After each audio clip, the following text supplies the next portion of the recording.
তাহলে এবার বল একবার যে আমরা এখন পর্যন্ত কি কি কভার করেছি।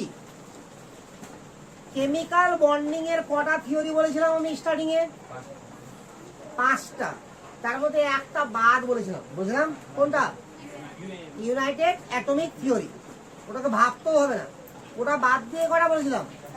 ইলেকট্রনিক থিওরি অফ ভ্যালেন্সি, যার দুটো part, VSEPR theory, valence shell electron pair repulsion theory, VBT theory আর এমওটি থিওরি। এই তো এই কটা থিওরি কমপ্লিট করব তো আমার কোভ্যালেন্ট বন্ড কমপ্লিট হবে। বুঝা গেল? তো মনে কর আর একবার যে আমি শুরু করেছিলাম কেমিক্যাল ফোর্স দিয়ে কেমিক্যাল বন্ডিং কে। ভালো করে চিন্তা করে দেখ, কেমিক্যাল ফোর্সকে 3টা পার্টে ভাগ করেছিলাম 8 থেকে 42 কিলো জুল পার মোল হলে hydrogen bond, 8 kilo joule per mole থেকে যদি কম হয় এনার্জি তো van der Waal force of attraction, আর 42 কিলো জুল পার মোল থেকে যদি বেশি হয় এনার্জি তাহলে কেমিক্যাল বন্ড। বলেছিলাম কেমিক্যাল বন্ড শুরু করেছিলাম আমার 3 রকম ভাবে। আয়নিক বন্ড, একটা ইলেকট্রো পজিটিভ আর একটা নেগেটিভ, দুটাই ইলেকট্রো নেগেটিভ কোভ্যালেন্ট বন্ড, আর দুটাই ইলেকট্রো পজিটিভ মেটালিক বন্ড। বলেছিলাম। আচ্ছা, তারপরে আমরা পড়েছিলাম আয়নিক বন্ডকে, আগে পড়েছিলাম মেটালিক বন্ডকে। মেটালিক বন্ডের অল্পটুকু ছিল পড়েছিলাম, তারপরে পড়েছিলাম আয়নিক বন্ডকে। আয়নিক বন্ডের সমস্ত কিছু হয়ে গেছে পড়ানো, শুধুমাত্র একটা জিনিস বাকি আছে, ল্যাটিস। বই যদি পড়িস তো দেখবি যে একটা জিনিস বাকি আছে, ল্যাটিস বা জালক। ল্যাটিস এনার্জি কি করে ক্যালকুলেশন করতে হয় বাস ওইটুকু বাকি আছে। তো ল্যাটিস এনার্জি ক্যালকুলেশন আমার 2 জায়গাতে আছে, একটা কেমিক্যাল বন্ডিং চ্যাপ্টারে, একটা হচ্ছে পিরিয়ডিক প্রপার্টি চ্যাপ্টারে। তো আমরা ওটা শিখবো পিরিয়ডিক প্রপার্টি চ্যাপ্টারে, ওই জন্য এখানে করাইনি। ওটা জিনিস একই, এখানে শিখলেও যা হবে ওখানে শিখলেও তাই হবে, বাট ওখানে শিখতে একটু ভালো লাগবে, কারণ ওখানে ইলেকট্রোনেগেটিভিটিগুলো আরো ক্লিয়ার হয়ে যাবে। কারণ পর্যায় বরাবর শ্রেণী বরাবর কোনটা কিভাবে পরিবর্তিত হয় ওই জায়গাগুলো ওখানে পড়বো, তাহলে আরো একটা ক্লিয়ার হয়ে যাবো বলে ওখানে কি হবে, ইজি হবে পড়তে ল্যাটিস এনার্জিটা। তো ল্যাটিস এনার্জি ছাড়া বাকি সব পড়ানো হয়ে গেছে। তারপরে ঢুকে গেছিলাম কোথায়, কেমিক্যাল বন্ডিং এ। কেমিক্যাল বন্ডিং এ ঢুকার পরে আমরা বলেছিলাম সমযোজী বন্ধনে। তো সমযোজী বন্ধনকে বলেছিলাম 4 রকম, মনে করে দেখ একবার, সিগমা পাই টাউ ডেল্টা, ঠিক আছে? তো তারপর সিগমা বলেছিলাম কি, সিগমা বন্ড পাই বন্ড কিভাবে হয়, তো বলেছিলাম পাই বন্ড সবসময় দুটো পিওর অরবিটালের ওভারল্যাপের মাধ্যমে হয়, বাট সিগমা বন্ড কি দুটো পিওর হলেও হবে, একটা পিওর একটা হাইব্রিড বা দুটো হাইব্রিড হলেও হবে। Pure orbital S P R D কার পিকচার কেমন ক্লিয়ার করে বলেছিলাম, হাইব্রিড অরবিটালের পিকচার কেমন সবসময় একই রকম দেখেছিলাম, আর দেখেছিলাম না জানি। আচ্ছা, তারপরে আমরা যখন কেমিক্যাল বন্ডিং এর 4 রকম সমযোজী বন্ধনের 4 রকম বন্ডকে শিখে নিয়েছিলাম, তারপরে শিখেছিলাম guideline for drawing of chemical structure বা কেমিক্যাল ইউনিট। বিভিন্ন কেমিক্যাল ইউনিটকে আমরা স্ট্রাকচার কি করে আঁকবো, অথবা কার সঙ্গে কে বন্ডের লিঙ্কেজ থাকবে সেটা শিখলাম। তাহলে ওটা শেখার পরে আমি বলেছিলাম যে 10-11টা স্ট্রাকচার আরো আছে যাকে আমাকে এক্সট্রা মুখস্থ করতে হবে, সেটা যারা নিয়ম মেনে চলবে না। 8টা রুল শিখেছিলাম বলে, আরে শিখেছিলাম তো। তারপরে ঢুকে গেছিলাম তারপর ঢুকে গেলাম আমরা theory of chemical bonding. Chemical bonding এর থিওরিতে ঢুকেছিলাম। এবার থিওরি দিয়ে আমরা কমপ্লিট করেছিলাম প্রথমে কি, ইলেকট্রনিক থিওরি অফ ভ্যালেন্সি, তারপরে কমপ্লিট করলাম কি, ভেসপার। তাহলে এখন পর্যন্ত আমরা কেমিক্যাল বন্ডিং এ ঢুকে এতটুকু করেছি। আর তারও আগে কি করেছি, ইনঅর্গানিক কেমিস্ট্রির বেসিক পার্ট, অর্থাৎ অ্যাসিড এবং বেসের নাম এবং সংকেত লেখার প্রসেস, নাকি ওটা তারও আগে বলেছি। ওটা আমার কেমিক্যাল বন্ডিং এর পার্ট না, ওটা সমস্ত ইনঅর্গানিকের পার্ট। তো কেমিক্যাল বন্ডিং দিয়েই যেহেতু আমরা ইনঅর্গানিক শুরু করেছি, তো আমি যেটা দিয়েই ইনঅর্গানিক শুরু করতাম আমাকে ওটি আগে করতেই হতো। বুঝা গেল তো? তাহলে কেমিক্যাল বন্ডিং করতে থেকে শুরু, কেমিক্যাল ফোর্স থেকে। তাহলে মনে পড়লে একটা রাফলি যে আমি আজ পর্যন্ত কতটা করিয়েছি, ক্লিয়ার তো? এবার যেটা শুরু করতে যাচ্ছি আমি সেটা valence bond theory, VBT theory, যেটা most important theory of chemical bonding point of view, সব থেকে ইম্পর্টেন্ট থিওরি এটাই। তাহলে পয়েন্ট কর ভিভিটি থিওরি, এখানে অনেকগুলো ইতিহাস লিখতে হবে। VVT valence bond theory, bracket লিখে নে, valence bond theory.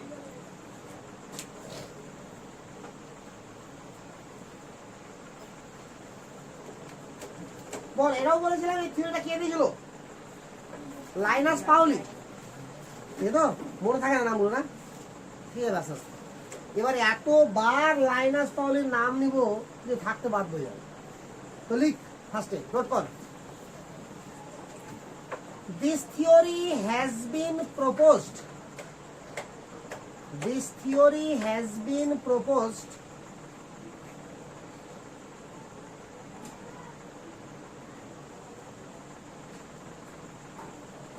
by Linus Pauling.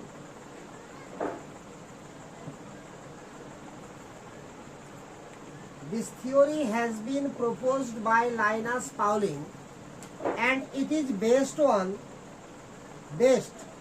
Best মানে ভালো না, বেস্ট BASED হ্যাঁ, ইট ইজ বেস্ট মানে ওর উপর ডিপেন্ড করছে তো, it is best on the concept of hybridization. It is based on the concept of hybridization.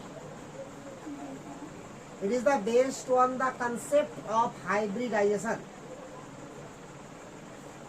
It is based on the concept of hybridization. আমি একটু আগে মানে কি এর আগের থিওরি অনুযায়ী হাইব্রিডাইজেশনের কাহিনী যদিও জেনে গেছি, বাট অ্যাকচুয়াল ওটা হাইব্রিডাইজেশনের কাহিনী না। আমরা স্টেরিক নাম্বার 2 হলে হাইব্রিডেশন কি sp2, তো ওটা আমরা মুখস্থ লিখলাম। বাট ওটাই কেন হলো এর সমস্ত কিছু ব্যাখ্যা কে করবে? Balance bond. ঠিক আছে তো হাইব্রিডাইজেশন জিনিসটা কি? হাইব্রিডাইজেশন তোরা ক্লাস 10 থেকে পড়ে আসছিস, দুটো মোটর বীজের হাইব্রিডাইজেশন, দুটো ইঁদুরের মধ্যে হাইব্রিডাইজেশন পড়িস না এগুলো? আরে সংকরায়ন পড়িস? তাহলে এটাও দুটো অরবিটালের মধ্যে সংকরায়ন, বাস আর কিছু না। দুটো অরবিটালের মধ্যে সংকরায়ন। সংকরায়নের বেশ কিছু রুলস ফলো করে চলবে এটা, সেটা তোর বায়োলজির সংকরণের সঙ্গে মিলতেও পারে নাও মিলতে পারে। ঠিক আছে তো একদিক থেকে শুরু করতে হবে আমাকে। তাহলে ফার্স্টে পয়েন্ট কর মোটা করে, হাইব্রিডাইজেশন। হাইব্রিডাইজেশন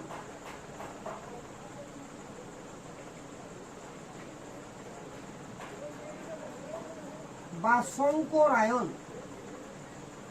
হাইব্রিডাইজেশন বা সংকরায়ন।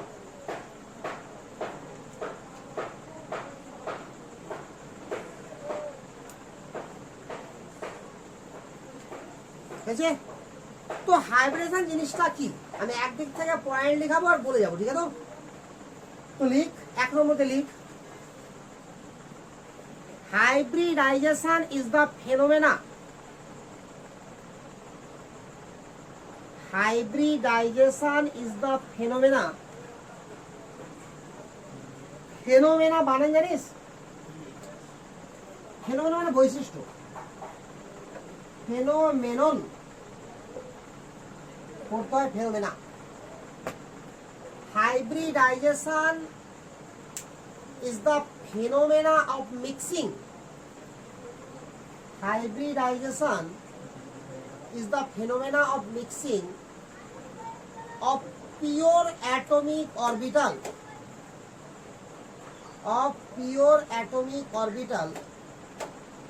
having comparable energy,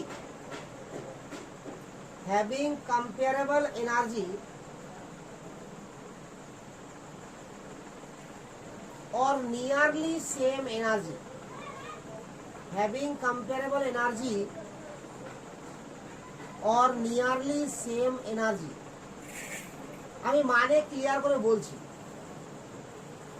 having comparable energy or nearly same energy। একবার বলছি জিনিসটা মিলিয়ে নেই সবার ঠিকঠাক লেখা হয়েছে কিনা। Hybridization is the phenomena of mixing of pure atomic orbital having comparable energy or nearly same energy। অর্থাৎ কতগুলো পিওর অ্যাটমিক অরবিটাল আছে যারা মিশে যাবে, মিশে গিয়ে তৈরি করবে কি হাইব্রিড অরবিটাল। কি বললাম? তাহলে হাইব্রিডাইজেশন মানে কি পিওর অরবিটালে মিশে যাওয়া। হাইব্রিডাইজেশনের মানে হলো পিওর অরবিটালের মিশে যাওয়া। ক্লিয়ার? তবে যে সমস্ত পিওর অরবিটাল মিশবে তাদের শর্ত আছে। কি তাদের এনার্জি কম্পেয়ারেবল হবে, মানে কম্পেয়ার মানে খুব কাছাকাছি হবে, কম্পেয়ার করা যাবে ওদেরকে। আরে বোঝা গেল কি না? বা নিয়ারলি সেম এনার্জি, খুবই কাছাকাছি ওদের এনার্জি থাকবে। বা দুটা অরবিটাল এমন হতে পারে না যাদের এনার্জির ডিফারেন্স খুব হাই, তো তারা মিশে গেল। আরে বোঝা গেল? তবে এনার্জি ডিফারেন্টের দিক থেকে যদি ভাবা যায়, তো আমি একটা ছোট্ট করে গ্রাফ আঁকছি, ঠিক আছে? ওখানে এখানে ব্যাপার আগে দেখে নে গ্রাফটা।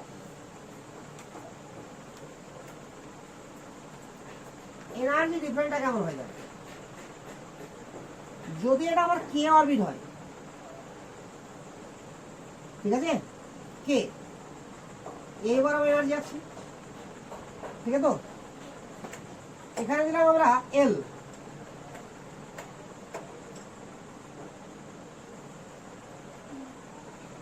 এম,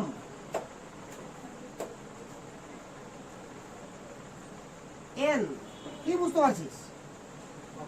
আস্তে আস্তে ডিফারেন্টটা বাড়ছে। আরে বাড়ছে তো না বাড়ছে না? ক্লিয়ার? আচ্ছা, এবার আমরা জানি কে কক্ষের একটাই পার্ট মাত্র 1s, এল কক্ষে জানি দুটা part 2s and 2p, M কক্ষে তিনটা part 3s 3p and 3d। আরে বুঝা যাচ্ছে না? তারপরে এন এর চারটা পার্ট বলতে পারবে। তো নরমালি ভাবে যে কক্ষের জটা পার্ট আছে তাদের এনার্জি নিয়ারলি সেমই থাকে, অর্থাৎ 3 নম্বরের পার্টগুলো কি, অরবিটালগুলো কি, 3s 3p 3d। তো 3s 3p আর 3d এর এনার্জি কম্পেয়ারেবলই হয়, বুঝলো? হাই রাখাতে কিন্তু 3s এর 3d এর সঙ্গে 4s ও কম্পেয়ারেবল হয়ে যায়, ঠিক আছে? কিন্তু নরমাল ভাবে কে কক্ষের সঙ্গে এল কক্ষ বা এল কক্ষের সঙ্গে এম কক্ষ বা এম কক্ষের সঙ্গে এন কক্ষের এনার্জি কম্পেয়ার করা যাবে না, এদের এনার্জির গ্যাপটা অনেক বেশি। বুঝা গেল না? কখনো কখনো যাবে, সেটা পরে শিখবো কখন কখন যাবে, তবে আপাতত কি ধরে চলবো, যাবে না। বুঝা গেল তো? ক্লিয়ার? তাহলে 1s এর সঙ্গে 2s এর মিশতে পারবে কি? তাহলে 1s আর 2s মিশে হাইব্রিডেশন হয় না। 2s এর সঙ্গে 2p মিশতে পারবে, 2p এর সঙ্গে 3s পারবে কি? পারবে না। 3s এর সঙ্গে 3p পারবে, 3s এর সঙ্গে 3p 3d পারবে। আরে বুঝা গেল তো? তাহলে সেম কক্ষের মধ্যে থাকা অরবিটাল গুলোই কি করতে পারবে, হাইব্রিডেশন করতে পারবে সাধারণত। কখনো কখনো তো আলাদা চলেও যাবে, বাট নর্মাল ভাবে এরাই পারবে। বুঝা গেল? তাহলে এদেরকে কি ধরা হবে, কম্পেয়ারেবল এনার্জি। একদম ক্লিয়ার তো? 2 নম্বর পয়েন্ট করে, আমি যখন কোনো অ্যাটমের ইলেকট্রনিক কনফিগারেশন করব, অর্থাৎ ইলেকট্রন বিন্যাস করব, তাহলে সবসময় আউটার সেল পাবো একটা, বা ভ্যালেন্স সেল পাবো নাকি? বাইরের কক্ষটাকে কি বলবো, ভ্যালেন্স সেল বা আউটার সেল, যোজ্যতা কক্ষ। তো যখন হাইব্রিডাইজেশন হবে, এর মানে কি, কতকগুলো অরবিটাল মিশে যাবে, মিশে গিয়ে কি করবে, নতুন অরবিটাল তৈরি করবে। হাইব্রিডাইজেশনের মানে তো এটাই যে পুরাতন কিছু মিশে যাবে, নতুন কিছু তৈরি করবে। তো কতকগুলো পিওর অরবিটাল মিশবে আর কতগুলো মিক্সচার অফ অরবিটাল তৈরি হবে। তো পিওর অরবিটালকে তো পিওর অরবিটালই বলবো, আর মিক্সচার অফ অরবিটালকে কি বলবো, হাইব্রিড অরবিটাল। বুঝা গেল না? ওদের কি বলবো আমরা, হাইব্রিড অরবিটাল। তো যারা মিশবে তারা যে কেউ হতে পারে না, তারা সাধারণত কেন প্রায় সব সময়ই হবে কে, ভ্যালেন্স সেলে থাকা অরবিটাল। অর্থাৎ বাইরের কক্ষে যে অরবিটালগুলো থাকবে একমাত্র তারাই মিশতে পারবে, ভিতরের গুলো নিজেদের সঙ্গে মিশতে পারবে না। বুঝা গেল না? তাহলে 2 নম্বর পয়েন্টে লিখ, combining atomic orbital are generally present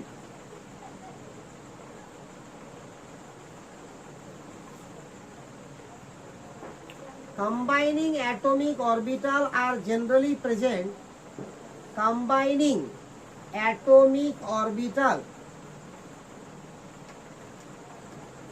are generally present in the valence shell.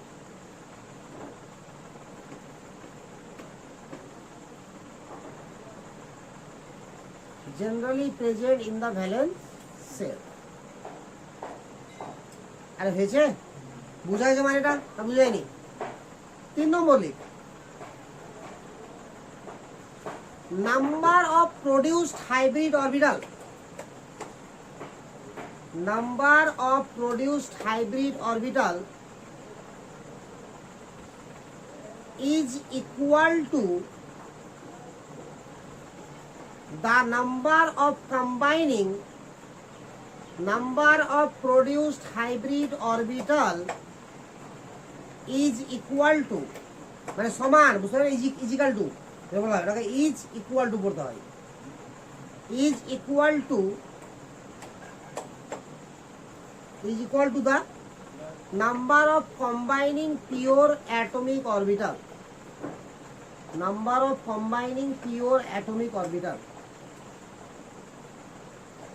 pure atomic orbital মানেটা একটু ক্লিয়ার হয়ে যায়। যে ব্যাপারটা হচ্ছে যখন আমার পিওর অ্যাটমিক অরবিটাল থাকবে, জানো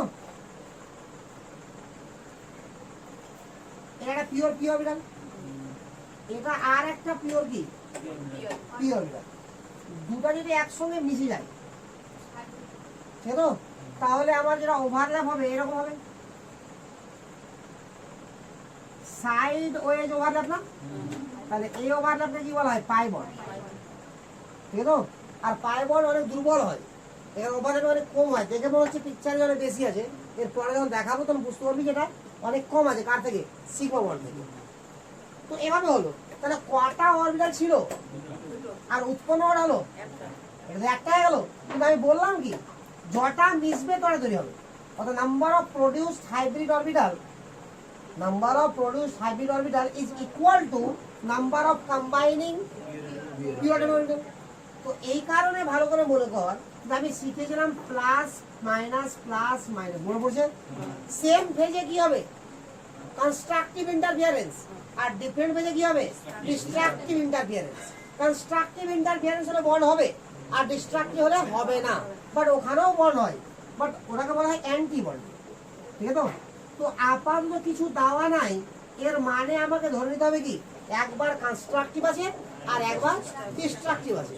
তো যখন কনস্ট্রাকটিভ ইন্টারফিয়ারেন্স, এটা কোন বন্ড, পাই, তাহলে বলবো কি পাই কনস্ট্রাকটিভ ইন্টারফিয়ারেন্স, এটা হয়ে গেল। আর একবার বলবো পাই ডিস্ট্রাকটিভ ইন্টারফিয়ারেন্স, তো তখন তো আমরা বন্ড দেখাইনি এটা, আর দেখেছি কি, এখন দেখাচ্ছি যে কেমন হবে, এরকম হয়ে যাবে। আরে বোঝা গেল, এই বরাবর কোনো ইলেকট্রন থাকবে না, একটা তোয়াল পাওয়া যাবে, এই তোয়াল বরাবর কোনো ইলেকট্রন, এই তোয়াল বরাবরও কোনো ইলেকট্রন থাকবে না, মিডল বরাবর কেটে দিয়েছি, যে তোয়াল বরাবর কোনো ইলেকট্রন থাকে না তাকে বলা হয় নোডাল প্লেন, নোডাল প্লেন। এগুলো সব পড়াবো অ্যাটমিক স্ট্রাকচার, এখানে মাঝে মধ্যে বলে দিচ্ছি এই জন্য, ঠিক আছে। নোডাল প্লেন বুঝা গেল। তো আমি এগুলো আর রাখবো না, জাস্ট একটা বোঝানোর জন্য বলে দিলাম, বুঝা গেছে। এবার তৈরি করা ইউজ, আরে এটাকে বলা হয় বন্ডিং, মানে এতে বন্ড তৈরি হবে, এটাকে বলা হয় অ্যান্টি বন্ডিং, এতে বন্ড তৈরি হবে না, বুঝা গেল না। তো দুটা মিশে ছিল, দুটো তৈরি হয়ে গেছে, ক্লিয়ার না, ক্লিয়ার না, হ্যাঁ না বলে চল তো, হ্যাঁ হ্যাঁ করছি, পারল না বুঝতে।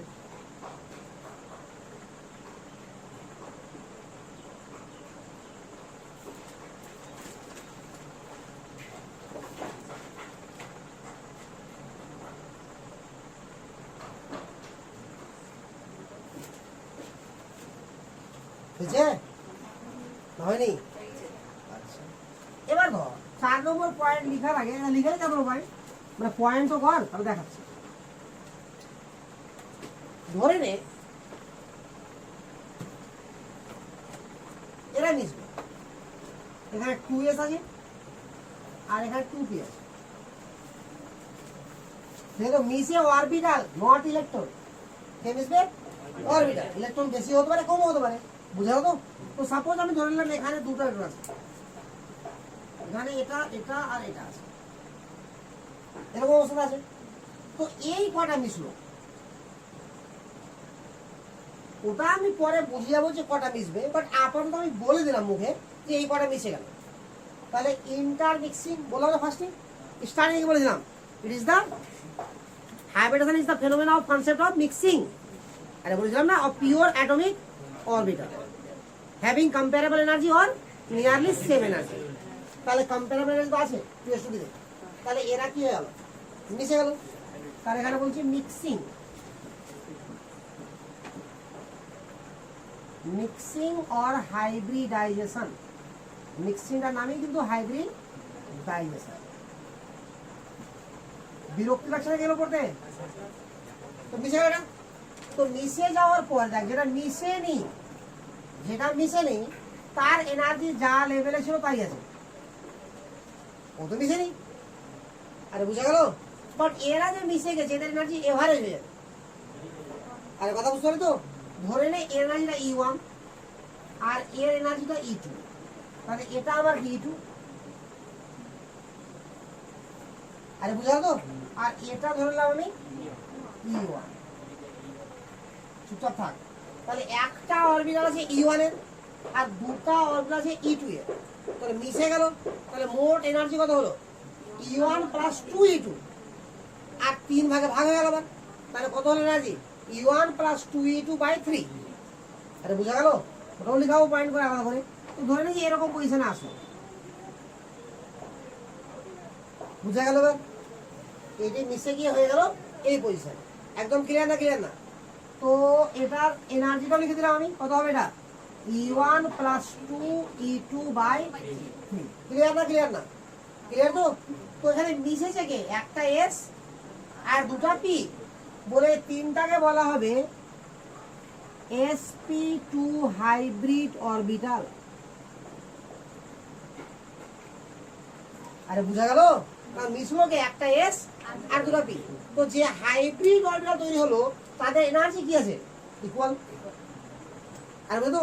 তো এনার্জি যদি ইকুয়াল হয় তো আমরা যদিও ইলেকট্রন বিন্যাস শিখে গেছি কোনো রকম রুলস ছাড়াই, কাজে লাগবে বলে শিখে গেছি আমরা, কিন্তু মানে যখন অ্যাটমিক স্ট্রাকচার পড়াবো তো ওখানে একটা রুলস আমি আরো বলেছিলাম এখানে, যে ইলেকট্রন প্রথমে একটা একটা করে ঢুকবে, তার অতিরিক্ত তাহলে কি হবে? জোড়ায় জোড়ায় ঢুকবে। তাহলে এখানে আমার কটা আছে অরবিটাল? 3টা। আর ইলেকট্রন কটা আছে? 4টা। তাহলে কিভাবে প্রবেশ করবে? প্রথমে 1টা 2টা 3টা তারপর 4টা, বুঝলো? তো এই যে নিয়মটা, এর রুলস একটা, এই রুলসটা বলেছিল সায়েন্টিস্ট হুন্ড বলে, এটাকে বলা হবে হুন্ডের রুলস। তাহলে হাইব্রিড অরবিটাল গুলোতে ইলেকট্রন পূর্ণ হবে কার রুলস অনুযায়ী? হুন্ডের রুলস অনুযায়ী। বুঝা গেল পুরো সিস্টেমটা না? বুঝাইনি? একদম ক্লিয়ার? এখানে আমি লিখাচ্ছি।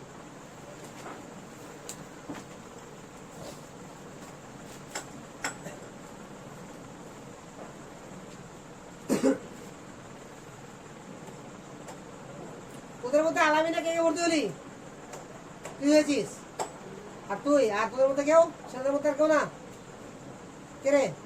তুই হয়েছিস? কে কোন ব্রাঞ্চে আছিস? সূর্যাপুর। তুই উলুবেড়িয়াতে? উলুবেড়িয়াতে মেয়েদের জন্য ভালো, ছেলেদের ভালো না। আচ্ছা, আর তোরা দুটো রে? বেলডাঙ্গা। আর তুই? খড়গপুর। আচ্ছা, তোদের মধ্যে কে ভর্তি হয়েছিস? তুই কোথায়? খড়গপুরে। আর তোরা কেউ ভর্তি হসনি? কোথায়? মেমারিতে। মেমারি ভালো না? চেঞ্জ করতে পারতিস।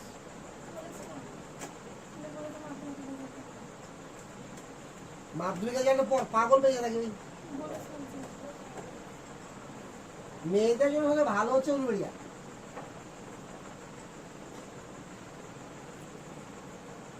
খড়গপুর ঠিকঠাক আছে, মেন শাখা তো। খড়গপুরে যেতে হয় না, কিন্তু খড়গপুরে পড়াশোনা হয় না। বছরে 6 মাস অনুষ্ঠানই হয়। ক্লাস সবই ঠিকঠাক হয়, বাট ক্লাস হয় খুব কম। এমনিতে আলামিনে ক্লাস হয় 164 দিন, 365 দিনের মধ্যে সব জায়গায় 154 দিন, 154 দিন ক্লাস হয়। ঠিক আছে তো? বাকি ছুটি থাকে, স্টাডি লিভ থাকে, পরীক্ষার জন্য নিজে থেকে পড়া, এই আবি চলতে থাকে। আর ওই 154 দিন পড়ার মধ্যে ধরবে মিনিমাম 54 দিন তো অনুষ্ঠান থাকবে খড়গপুরে। তাহলে খড়গপুরে ক্লাস ঠিকঠাক হবে 100 দিন। পড়াই ভালো, টিচারও ভালো আছে খড়গপুরে, বাট সব অনুষ্ঠান খড়গপুরে দিয়ে। এই জন্য সহজে কোনো গার্জেন কিন্তু খড়গপুরে দেয় না, যারা জানে খড়গপুরের ব্যাপারটা। যারা একবার পড়ে এসছে, যাদের ফ্যামিলি থেকে একবার পড়ে চলে এসছে, খড়গপুর যায় না। হয়তো টিচারগুলো অন্যান্য ব্রাঞ্চ থেকে খড়গপুরে ভালো হয়ে যাবে, বাট প্রবলেম থাকবে। তো আলামিনের তো ক্লাস শুরু হয়েছে জুমে, কটা থেকে শুরু হয়েছে ক্লাস? 8টাতে আর 10:30টায় দুটো ক্লাস, দুটোই শুরু করেছে, তার বেশি শুরু করেনি। হ্যাঁ বেশি হবে, বেশি হবে তো। 3টা করে দিয়েছে, 2টা করে দিয়েছে। 9:30 শুরু হবে, 10:30টায়। কেউ কটা আছে আজকে হচ্ছে না, মানে এখানে চলে এসছে কেন? প্রতিদিন 8টাতে আছে, 8টা থেকে আছে। আচ্ছা, তাহলে 8টায় ছেড়ে বুঝে যাবি, 5 মিনিট কম করলি class.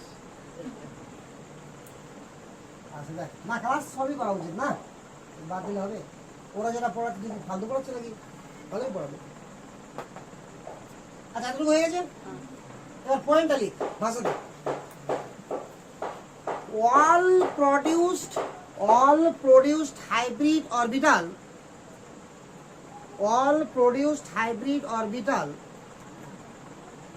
are degenerate. All produced hybrid orbital are degenerate. এবার লিখবি degenerate, ব্র্যাকেট লিখবি সমান শক্তি সম্পন্ন। ডিজেনারেট মানে কি? সমান শক্তি সম্পন্ন। দেখো এই যে প্রত্যেকটা যারা হাইব্রিড অরবিটাল তৈরি হয়েছে তাদের এনার্জি কি সমান, তাহলে অল প্রোডিউসড হাইব্রিড অরবিটাল আর ডিজেনারেট হয়ে গেছে। অ্যান্ড হেন্স ফিল্ড মানে পূর্ণ হওয়া, and hence filled as per হোলস রুল,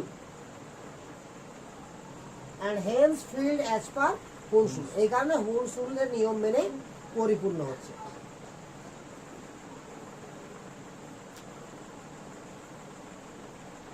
আরে হয়েছে কি হয়নি এতটা লেখা ক্লিয়ার তো? আচ্ছা শিখে যা, কিছু করার নাই, লকডাউন থাকবে 2020 গোটা। হ্যাঁ কালকে যে হারে বেড়েছে করোনা, লকডাউন বাড়বে। এই যে জয়েন্টের পরীক্ষাটা করেছে তো 26শে জুলাই, মানে এতটা ইঙ্গিত দিয়ে দিয়েছে তোকে গার্জেন মানে সরকার, 26শে জুলাই পর্যন্ত লকডাউন থাকছে, এটা গ্যারান্টি আছে। এবার 26শে জুলাই হওয়ার পরেও কোনো না কোনো মোকাবিলা হবে না, এটা 100%। ঠিক আছে তো? এটা যাবে নভেম্বর ডিসেম্বর। হ্যাঁ তারপরে লকডাউন ছুটবে, তখন ঠিকঠাক ভাবে যাই যেখানে পড়বি, যেখানে যে মিশন যাবি সেখানে ক্লাস হবে অফলাইন। তার আগে পর্যন্ত অফলাইন ক্লাস হবে না, এভাবে অনলাইনে ক্লাস করে দিতে হবে আর এভাবে পড়ে যেতে হবে। আর যদি তুই ভাববি যে সেশন পিছিয়ে যাবে 2-3 মাস পিছিয়ে যাবে, বেশি না। যদি 6 মাস লকডাউন যায় তো সেশন পিছিয়ে যাবে 3 মাস, খুব বেশি হলে, বা 2 মাস এরকম পিছিয়ে যাবে। কারণ সেশনকে একটা সেশনকে মাঝখানে গ্যাপ করাবে না, মানে 1 বছর যে তো নষ্ট করবে এরকম হবে না, ওটাকে 2 বছরে 2 মাস করে মেকআপ করলে কমিয়ে দেবে। দেখা যাবে যে 11 তোকে পড়তে পেলে তুই 11 মানে অফলাইন তোকে দিয়ে দিল 10 মাস পড়ার সুযোগ, বা 9 মাস দিয়ে দিল, বাকি অনলাইনে পড়লি। আবার 12 একই সিস্টেম করে দিল, 10 মাস পর পরীক্ষা করলো 12 মাস না করে, তাহলে আবার কিছু রেখে গেল, তাহলে মোটের উপরে সিস্টেম ঠিক হয়ে যাবে। মানে সিস্টেম আবার 2 বছরের মধ্যে ঠিক করবেই, বুঝলো তো? তো সেই অনুযায়ী মানে কেউ বসে নাই, অতএব যে যেখানে যেমন ভাবে পারি সিলেবাসকে কভার করতে হবে, কিচ্ছু করার না। আর না হলে 12 গিয়ে হোঁচট খাবে সবাই, বিশেষ করে কেমিস্ট্রি ভালো হবে না যদি 11 ভালো না থাকে। দেখেছে না? আচ্ছা এবার দেখ যে হুন্ডের রুলস অনুযায়ী এক একটা অরবিটালে, সেটা যে পিওর অরবিটাল আছে, কটা ইলেকট্রন আছে ম্যাক্সিমাম উইথ অপোজিট স্পিন আছে না, উইথ একটা এদিকে ঘুরছে একটা এদিকে ঘুরছে, তো ম্যাক্সিমাম একটা অরবিটালে ইলেকট্রন থাকে কটা? 2টা। ঠিক আছে তো? তো তেমনই আমার হাইব্রিড যে অরবিটালগুলো হবে সেখানেও ম্যাক্সিমাম ইলেকট্রন থাকে কটা? 2টা। ঠিক আছে তো? তারপরে পয়েন্ট কত নম্বর হবে? 5 lakh. Like pure atomic orbital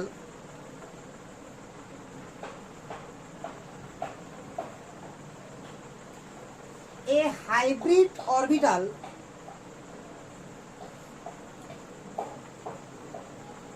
like pure atomic orbital, a hybrid orbital can have maximum 2 electron, can have maximum 2 electron with opposite spin, can have maximum 2 electron with opposite spin. ঠিক আছে তো, with opposite spin.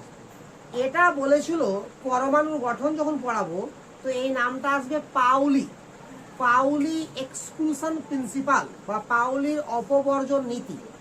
সেই নীতিতে এটা শেখানো হবে যে একটা অরবিটালে যে দুটো ইলেকট্রন থাকবে তারা একে অপরের সঙ্গে বিপরীতমুখী হয়ে থাকবে, বুঝলো তো?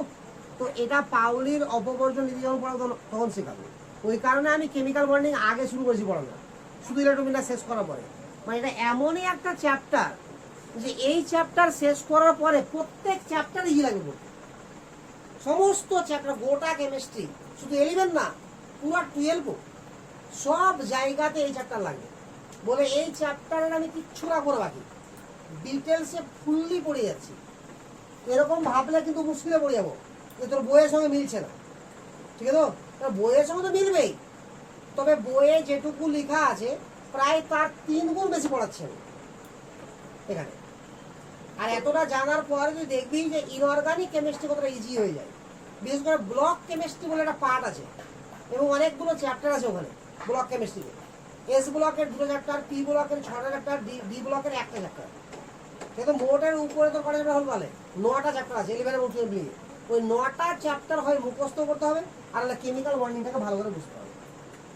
তাহলে 9টা চ্যাপ্টার মুখস্থ করতে হবে না, তাহলে কতটা বেশি ডিপেন্ড করছে বুঝতে পারছিস তো? এবার মুখস্থ তখনও করতে হবে, তবে কম করতে হবে, মানে অনেক কমে যাবে। অর্থাৎ 9টা চ্যাপ্টার মিলিয়ে এক একটা চ্যাপ্টারে যতটা মুখস্থ করতে হতো 9টা মিলিয়ে তোকে অতটাই মুখস্থ করতে হচ্ছে, এর জন্য ক্লিয়ার তো না? আচ্ছা, এবার ভাব, এই যে এখানে আমি বললাম, এর আগের পয়েন্টে বললাম বা লিখাচ্ছি এখানে, লক্ষ্য কর এই যে এনার্জি আছে 2s এর এনার্জি আমি E1 ধরেছি, আর 2p এনার্জির এক একটা এনার্জি কি ধরেছি আমি E2 করে। তাহলে যে 3টা মিশেছিল সেই 3টা এনার্জি কত হলো? ইলেকট্রন কিন্তু না, অরবিটাল এনার্জি। তাহলে E1 + 2E2 দিয়ে 3টা আবার এটা মোট এনার্জি দিয়ে 3টা সমান ভাগে ভাগ করে নিল, তাহলে কি হলো? তো এটা জিনিসটাকে কি বলা হয়? এভারেজ। আর যেটা হলো এটাকে এভারেজ বলবি না কি বলবি? এটাকে মাধ্যমিকের নিয়ম অনুসারে এভারেজই বলা হয় নাকি? তবে উচ্চ মাধ্যমিক যখন পড়তে লেগেছিস ক্লাস 11-এ তখন এর নাম হবে সামন্তরীয় মধ্যক। ভালো করে মনে কর, সমান্তর প্রগতি গুণোত্তর প্রগতি পড়েছিস আরে ম্যাথে, তো ওখানে সমান্তরের মধ্যক হয় না? হয় না? শিওর তো? মনে আছে তো ওগুলো?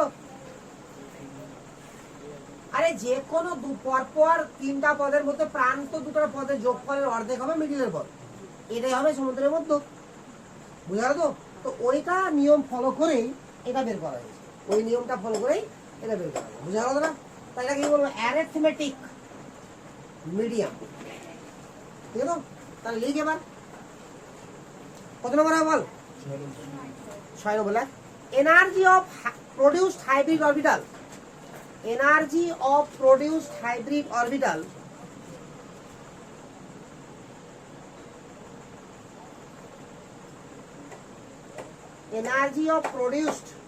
hybrid orbital is arithmetic মানে পাটিগণিত, বুঝলি না? is arithmetic mean MEN arithmetic mean of energy, arithmetic mean of energy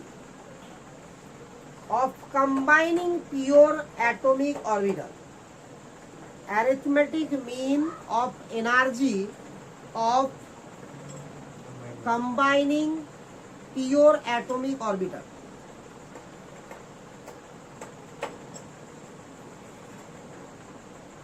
বুঝছে? তারপরে পড়লে বুঝতে পারলি মানেটা? তারপরে পড়লে all hybrid orbital have same all hybrid orbital have same shape, SHP shape size কি হবে একই রকম হবে all hybrid orbital have same shape like same shape দিয়ে লাইক লিখলি লাইকটা যেখানে লিখবি তার পাশে এই পিকচারটা দিবা লাইক দেওয়ার পরে এই পিকচারটা লাইক মানে এরকম আরে হয়েছে এই অংশটাকে বলা হবে হেড আর এই অংশটা বলা হবে টেল লিখে হবে ঘরে পিকচারে ঠিক আছে এবার লিখো ওখানে নিচে and head is participate and head is used and head is used for overlapping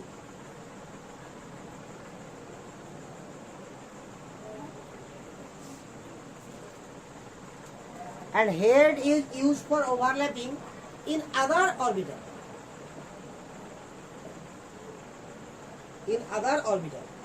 বুঝা গেল মানে এটা যে কোনো হাইব্রিড অরবিটাল দেখতে এরকম হবে আর এই হাইব্রিড অরবিটাল যখন বন্ড গঠন করবে তখন ওভারল্যাপ করতে হবে তো ওভারল্যাপে সবসময় অংশগ্রহণ করবে গিয়ে হেড অন্য আরেকটা অরবিটালের সঙ্গে সেটা হেডই হতে পারে অন্য একটা অরবিটাল যেটা হবে সেটাও কি হবে হেডই হবে আরে বুঝা গেল এতটা ক্লিয়ার তো আপাতত যেটা পয়েন্ট লিখালাম এই কটা পয়েন্ট তুই বইয়ে পাবি যেগুলো লিখালাম তুই বইয়ে পাবি বাট বুঝতে পারলি কিনা ক্লিয়ার পয়েন্টগুলো ঠিক আছে এবার দেখ এবার যে কটা পয়েন্ট লিখে যাবো আর একটাও বইয়ে পাবি না বাট দরকার আছে সবটাই লিখ এবার কত নম্বর হবে আচ্ছা এবার 8 নম্বর দিয়ে লিখবি লিখার আগে ছবি আঁক লিখতে হবে শুধু ছবি এঁকে যা গেল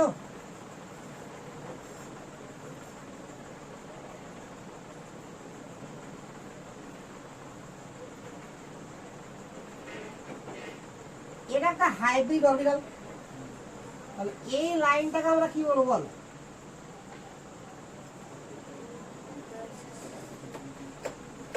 বল ইন্টার অরবিটাল অ্যাক্সিস এটা কি বলা হবে ইন্টার অরবিটাল অ্যাক্সিস অরবিটালকে ভাগ করে দুভাগে ক্লিয়ার না ক্লিয়ার তো তো এটাও ধরে নিলাম এসপিআই আর এটাও ধরে নিলাম এসপিআই কেন ধরলাম আয়ের মানে 1 2 3 সব হতে পারে আর ঠিক আছে তো ডিফি কোনো ধরলাম না কেন ধরতে হয় না ওটা এভাবে ধরতে হয় ঠিক তো এসপিআই একদম ক্লিয়ার তো তো দুটো কি নিয়েছি সেম অরবিটাল নিয়েছি আমি তো এদের মধ্যে একটা অ্যাঙ্গেল হবে কিনা বন্ড অ্যাঙ্গেল আরে হবে তো এই বন্ড অ্যাঙ্গেল যেটা হবে থিটা কি বলা হবে ইন্টার অরবিটাল অ্যাঙ্গেল তাহলে এখানে এটাকে বলা হবে ইন্টার অরবিটাল অ্যাঙ্গেল আর এগুলোকে কি বলা হবে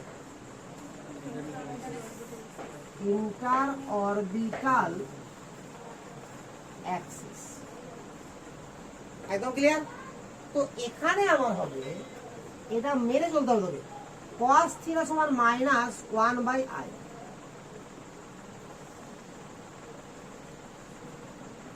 অর্থাৎ যদি এই দুটো অরবিটাল সেম হয় সেম হাইব্রিড অরবিটাল হয় তাহলে i এর ভ্যালু যদি জানা থাকে যেমন sp2 মানে i এর ভ্যালু কত হলো 2 sp3 i এর ভ্যালু কত 3 sp তাহলে i এর ভ্যালু কত 1 তাহলে i এর ভ্যালু এখানে বসিয়ে দিলে থিটা মান করবে অ্যাঙ্গেল বেরিয়ে যাবে আবার অ্যাঙ্গেল যদি বেরিয়ে যায় বা যদি অ্যাঙ্গেল দেওয়া থাকে আমাকে তাহলে হাইব্রিডেশন বেরিয়ে যাবে তাহলে অ্যাঙ্গেল থেকে হাইব্রিডেশন বা হাইব্রিডেশন থেকে অ্যাঙ্গেল বের করা এটা একমাত্র প্রসেস হয়েছে বাট এরকমও তো হতে পারতো যে দুটো অরবিটাল কি আছে আমার ডিফারেন্ট আছে আরে হতে পারতো না শিওর না তাহলে এবার তুই 9 এটা 9 নম্বর পয়েন্ট কর এটা হয়ে যাক তোমার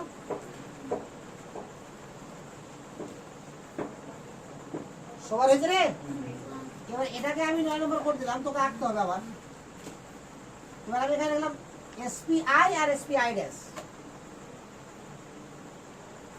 বা তোকে পুরোটাই আঁকতে হবে আবার মানে দেখ একটা আই করছি আই ড্যাশ করছি তো ডিফারেন্ট হয়ে যাবে এটা আলাদা হবে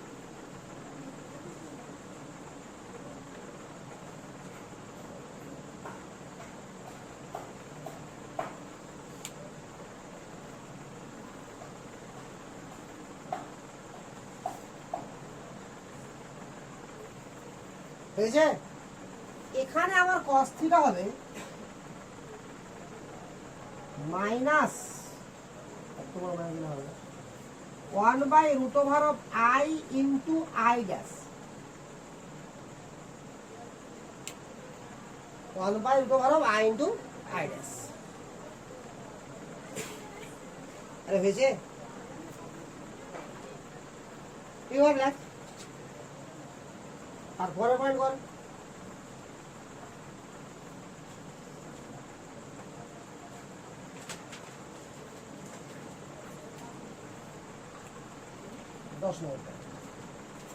যে কোনো হাইব্রিড অরবিটাল দেখতে এরকম,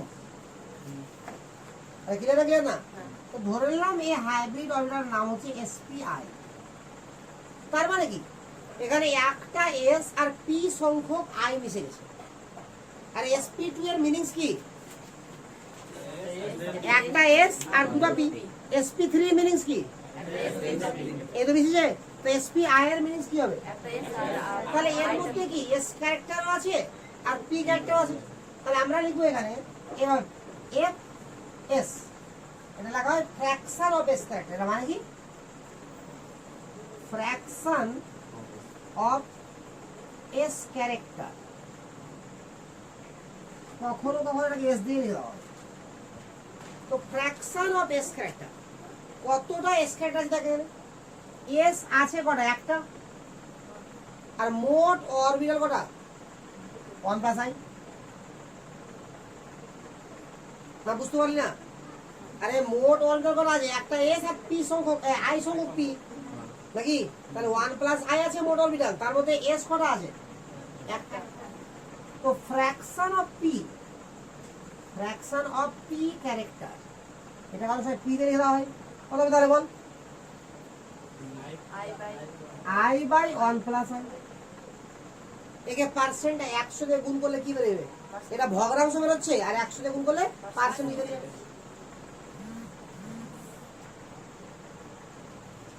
আরে হয়েছে লেখা না হয়নি? শিওর? তুই এর নিচে আবার ছবি আঁকবি, আমি এটা দিয়ে করে দেবো।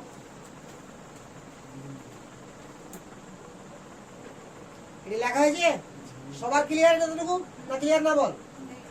আচ্ছা এবার এখানে এসপিআই ডি আই ড্যাশ, ওই এসপিআই ডি আই ড্যাশ হয় না? তাহলে এবার দেখ ভালো করে, এসও আছে, পিও আছে, ডিও আছে।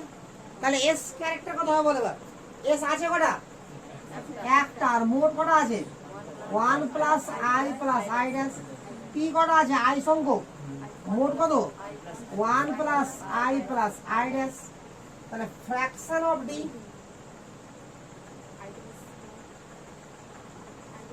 I dash by 1 plus I plus I dash. লিখে যা, বিরক্তি লাগলো হয়তো লিখতে, বাট লিখে যা।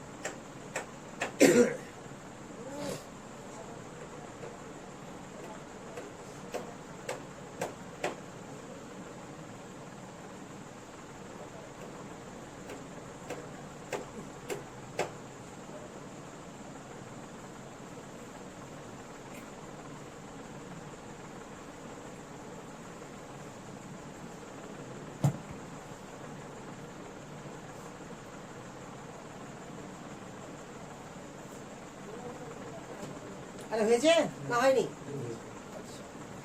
এবার আমি যে পয়েন্টটা করছি, এই পয়েন্টটাতে একটা জিনিস আর দেখছি।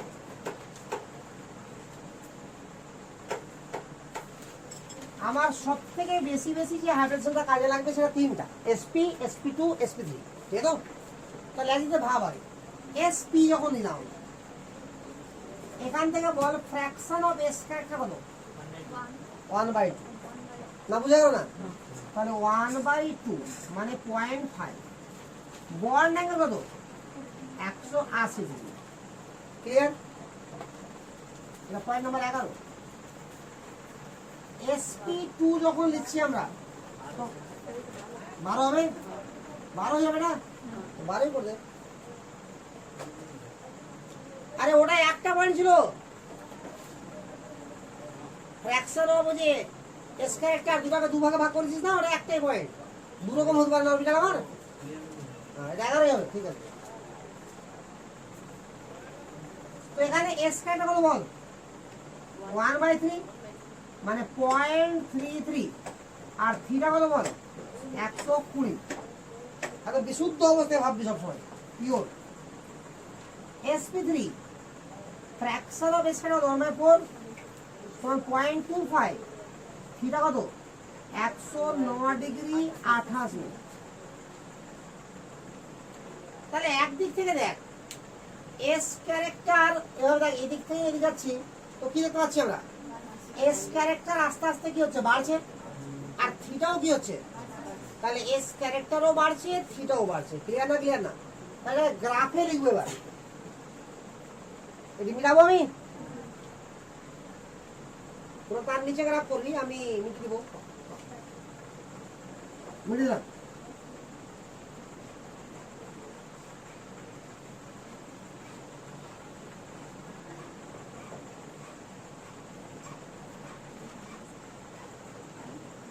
এই বরাবর আমরা লিখছি ইন্টার অরবিটাল অ্যাঙ্গেল থিটা, আর এই বরাবর লিখছি এফ অফ এস মানে কি ফ্র্যাকশন অফ এস ক্যারেক্টার। তাহলে এখানে ফ্র্যাকশন অফ এস ক্যারেক্টার কত 0, তো ফ্র্যাকশন অফ এস ক্যারেক্টার যদি 0 হয় তো সবগুলো কি আছে পি, তো 100% পি হয়ে গেল। তাহলে 100% যদি পি হয় তাহলে অ্যাঙ্গেল কত হবে, তিনটা পি কিভাবে থাকে একে অপরের সঙ্গে 90 ডিগ্রি থাকে। আরে বুঝা গেল? তাহলে এখানেই আমার অ্যাঙ্গেল শুরুই করতে থেকে হচ্ছে 90 ডিগ্রি। একদম ক্লিয়ার? এবার চলে আমি আগে গ্রাফটা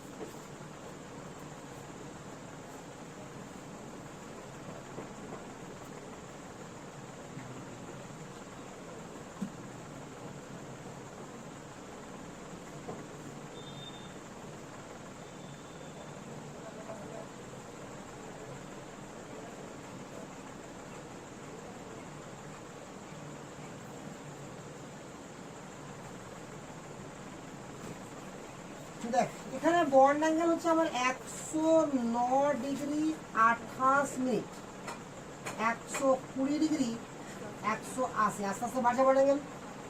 এখানে ফ্র্যাকশন অফ এস ক্যারেক্টার হচ্ছে 0.25 0.33 0.5 বাড়ছে আস্তে আস্তে। তো দেখ 0.25 যখন এস ক্যারেক্টার ছিল তো কি ছিল sp3, তাহলে এটা কি পয়েন্ট sp3, তাহলে বন্ড অ্যাঙ্গেল 109 ডিগ্রি 28 মিনিট। এটা কি পয়েন্ট sp2, এটা গ্রাফিক্যাল অ্যাপ্রোচ ক্লিয়ার? আরে ক্লিয়ার না? ক্লিয়ার না?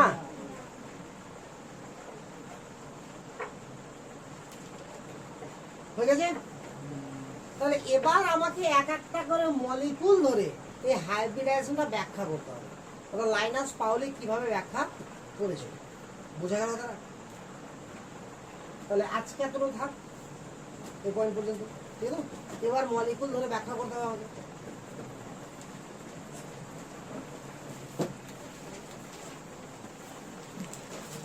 এটিকে বোঝা গেল কিনা? এটুকু কমপ্লিট। কারণ হাইব্রিডেশন বোঝা খুবই দরকার।